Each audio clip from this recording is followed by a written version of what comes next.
آگے یہ ہے جی، عجیب واقعات ہو رہے تھے حویلی کی مالکن خوف زدہ حویلی کے مکین یعنی کہ اس کے بیچ میں جو رہنے والے تھے وہ خوف زدہ ہو گئے. ایسا کبھی نہیں ہوا تھا. حویلی کا مالک سوچنے لگا کہ اب وہ کیا کرے، یہ سب کیسے ہو رہا ہے، کوئی حل نہیں مل رہا. اس رات حویلی کا مالک اپنے کمرے کی بجائے دوسرے کمرے میں سونے کے لیے چلا گیا. آدھی رات کو جب مطلب کہ سب سوئے ہوئے تھے، اچانک حویلی کے مالک کے بڑے بیٹے نے چیخنا شروع کر دیا. سب اس کے کمرے کی طرف بھاگے. دیکھا تو ایک بڑا سانپ اس کے بستر سے نیچے اتر رہا تھا اور اس کا بیٹا پسینے میں شربور ایک طرف کھڑا تھا. یعنی کہ اس کو پسینہ اتنا زیادہ کہ ظاہر سی بات ہے کوئی اتنا بڑا سانپ بندی کے بیڈ سے اتر رہا ہو تو بندی کی کیا حالت ہو، میں تو ادھر بے ہوش ہو جاؤں. ملازم کو بلایا گیا اور اس نے سانپ کو پکڑ لیا. اس رات کوئی بھی نہیں سو سکا. ہم اس حویلی میں نہیں رہیں گے، اس حویلی پر سایہ ہو گیا ہے. حویلی کے مالک کی بیوی نے اپنا فیصلہ سنا دیا. یعنی کہ جب اس کے بیٹے کے ساتھ یہ ہوا نا کہ وہاں سے جو سانپ اتر رہا تھا اس نے دیکھا تو اس نے کہا کہ بھئی اب تو ہم اس حویلی میں نہیں رہیں گے. ماں ٹھیک کہہ رہی ہیں. بڑے بیٹے نے اس کی تائید کی، یعنی کہ اس نے بولا کہ ماں جو ہے وہ بالکل ٹھیک کہہ رہی ہے، ہم یہاں پہ نہیں رہیں گے. میں خود پریشان ہوں. حویلی کا مالک بھی ڈر گیا تھا اور وہ خوف زدہ تھا کہ کوئی بڑا نقصان رونما نہ ہو جائے. یعنی کہ اس کو ڈر تھا کہ یہ نہ ہو کوئی اور بڑا نقصان ہو جائے. ہم آج یہ حویلی چھوڑ کر اپنے دوسرے گھر منتقل ہو جائیں گے.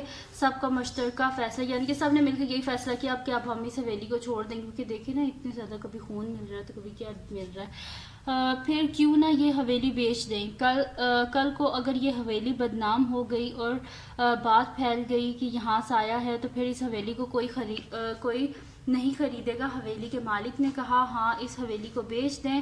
اس حویلی کا وہ خریدار آیا تو تھا، اچھی قیمت دینے کے لیے بھی تیار تھا. اس کا اتا پتہ نہیں ہے ورنہ میں بلا لیتا. حویلی کا مالک بولا صاحب آپ اس دن والے آدمی کی بات کر رہے ہیں. ملازم جو پاس ہی کام کر رہا تھا ایک دم بولا. وہ یعنی کہ جب مالک نے بولا نا کہ وہ جو آیا تھا حیات جو آیا تھا، وہ جو بندہ جو کہہ رہا تھا کہ میں نے حویلی خریدنی ہے، تو اس کے بارے میں مالک نے بولا نا کہ وہ اگر مل جائے تو اس کو ہم بیچ دیں. تو ملازم پاس کرا تھا، اس نے کہا کہ آپ اس آدمی کے بارے میں بات کر رہے ہیں، اسے تو میں نے آج ہی بازار میں دیکھا تھا. ملازم نے بولا کہ اس حیات کو تو میں نے ادھر بازار میں دیکھا تھا. اچھا تم ایسا کرو اسے تلاش کر کے لاؤ، میں آج اس حویلی کو اس کے ہاتھ بیچ دیتا ہوں. حویلی کے مالک نے حکم دیا. ملازم کام چھوڑ کر کی تلاش میں نکل گیا. یعنی کہ ملازم نے اس کی تلاش میں نکل گیا. اس کے جاتے ہی حویلی کے مالک کے دل میں خیال آیا کہ اتنی اچھی حویلیاں بیچنے سے پہلے کیوں نہ کسی عالم کو بلا کر اس حویلی کے بارے میں پوچھا جائے کہ اس حویلی میں سایہ ہے کیا ہے. اس خیال کے آتے ہی وہ اٹھا اور اپنے ایک جاننے والے عالم دین کی طرف چل پڑا. کیونکہ وہ عالم دین پاس ہی رہتا تھا اس لیے حویلی کا مالک اس کی طرف پیدل ہی چل پڑا. چلتے چلتے جب وہ ایک درخت کے پاس، درخت بھی آ گیا اب تو، وہ ایک درخت کے پاس سے گزرا تو اس کے قدم اسی جگہ رک گئے. جو کچھ دیر اسی جگہ کھڑا رہا اور پھر حویلی کا مالک واپس اپنی حویلی کی طرف آ گیا. اس کے چہرے پر جو پریشانی تھی وہ ختم ہو گئی تھی اور اس کا چہرہ کھلا ہوا تھا جیسے اسے اپنے مسائل کا حل مل گیا. کیا ملا ہوگا اسے ویسے اس درخت پہ. حویلی واپس آ کر اس نے اپنے گھر والوں کو جمع کیا اور سب کو اس مسئلے کا حل بتا دیا. سب خوش ہو گئے. اطمینان سے بیٹھ کے ملازم کا انتظار کرنے لگے. کچھ دیر کے بعد ملازم اور حیات حویلی میں آگے. ملازم نے بتایا کہ بڑی مشکل سے انہیں تلاش کر کے لایا ہوں. اچانک حویلی کے دوسرے ملازم بھی وہاں آ گئے جنہیں حویلی کے مالک کا بڑا بیٹا لایا تھا. ان کے آتے ہی حویلی کے مالک نے حکم دیا کہ وہ حیات اور اس ملازم کو اپنی گرفت میں کر لیں. ملازم نے دونوں کو پکڑ لیا. ان کو کیوں پکڑا ہوگا ذرا سوچیں. کیا ہوا ہے ہمیں، کیوں پکڑا ہے.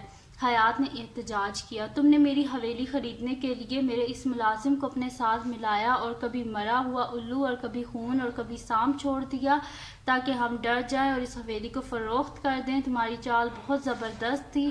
یہ کس نے کہا کہ میں نے ایسا کیا تھا. حیات نے کہا. جو حیات تھا اس نے کہا کہ آپ کو کس نے بتایا کہ میں نے ایسا کیا تھا.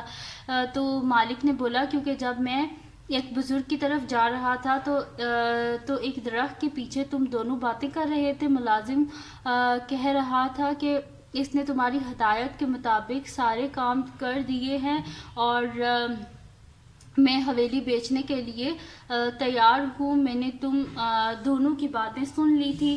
اب تم دونوں کو پولیس کے حوالے کروں گا. میں نے سمجھا تھا کوئی ہارر کوئی چڑیل شیل بیچ میں سے نکلے گی، لیکن نہیں، ان لوگوں نے ساری ڈائریکشن ہی چینج کر دی. میں تو چڑیل کے انتظار میں تھی. حیات اور ملازم نے بہت شور مچایا کہ انہیں معاف کر دیا جائے، لیکن حویلی کے مالک نے دونوں کو پولیس کے حوالے کر دیا. وہ ملازم جو عزت کی کمائی کھاتا تھا حرام کے پیچھے لگ کر عزت اور رزق دونوں سے دور ہو گیا. ظاہر سی بات ہے وہ حرام کے پیچھے لگ گیا تھا، ایک بندے کے ساتھ مل کے اس کی حویلی بکوا رہا تھا، تو اس وجہ سے. اور اس کا جو ٹائٹل تھا میں آپ کو دکھا دیتی ہوں، میں نے پہلے نہیں پڑھا تھا، نمک حرام ملازم کا قصہ. تو یہ تھا. ویسے مجھے بڑا شوق تھا کہ تم نے کوئی چڑیل شیل آتی، کوئی جن آتا، کوئی اس طرح آتا، کوئی مزہ آتا، لیکن ایسا کچھ بھی نہیں ہوا. یہ ان دونوں نے مل کے جو ہے نا وہ کیا، پارٹی بنا لی تھی کہ بھائی ہم ان کو ڈرا کے نکال دیں گے. تو بتائیں جی کیسی لگی آپ کو یہ سٹوری. اگر آپ کو یہ سٹوری پسند آئی ہو تو مجھے کومنٹ سیکشن میں بتائیے گا، اور اگر آپ چاہتے ہیں کہ میں ایسی اور سٹوریز آپ کو بتاؤں تو مجھے وہ بھی کومنٹ سیکشن میں بتائیے گا. اور اگر یہ ویڈیو آپ کو پسند آئی ہے تو اس کو لائک کیجیے گا، میرے چینل کو سبسکرائب کیجیے گا، اور بیل آئیکن کو لازمی پریس کر دیجیے گا تاکہ آپ کو نیو آنے والی ویڈیوز کے بارے میں پتہ چل سکے. اور اپنے فرینڈس کے ساتھ بھی اس ویڈیو کو شیئر کیجیے گا، اور ان کو بولے گا سبسکرائب کر دیں، اور دعاؤں میں یاد رکھیے گا. اللہ حافظ.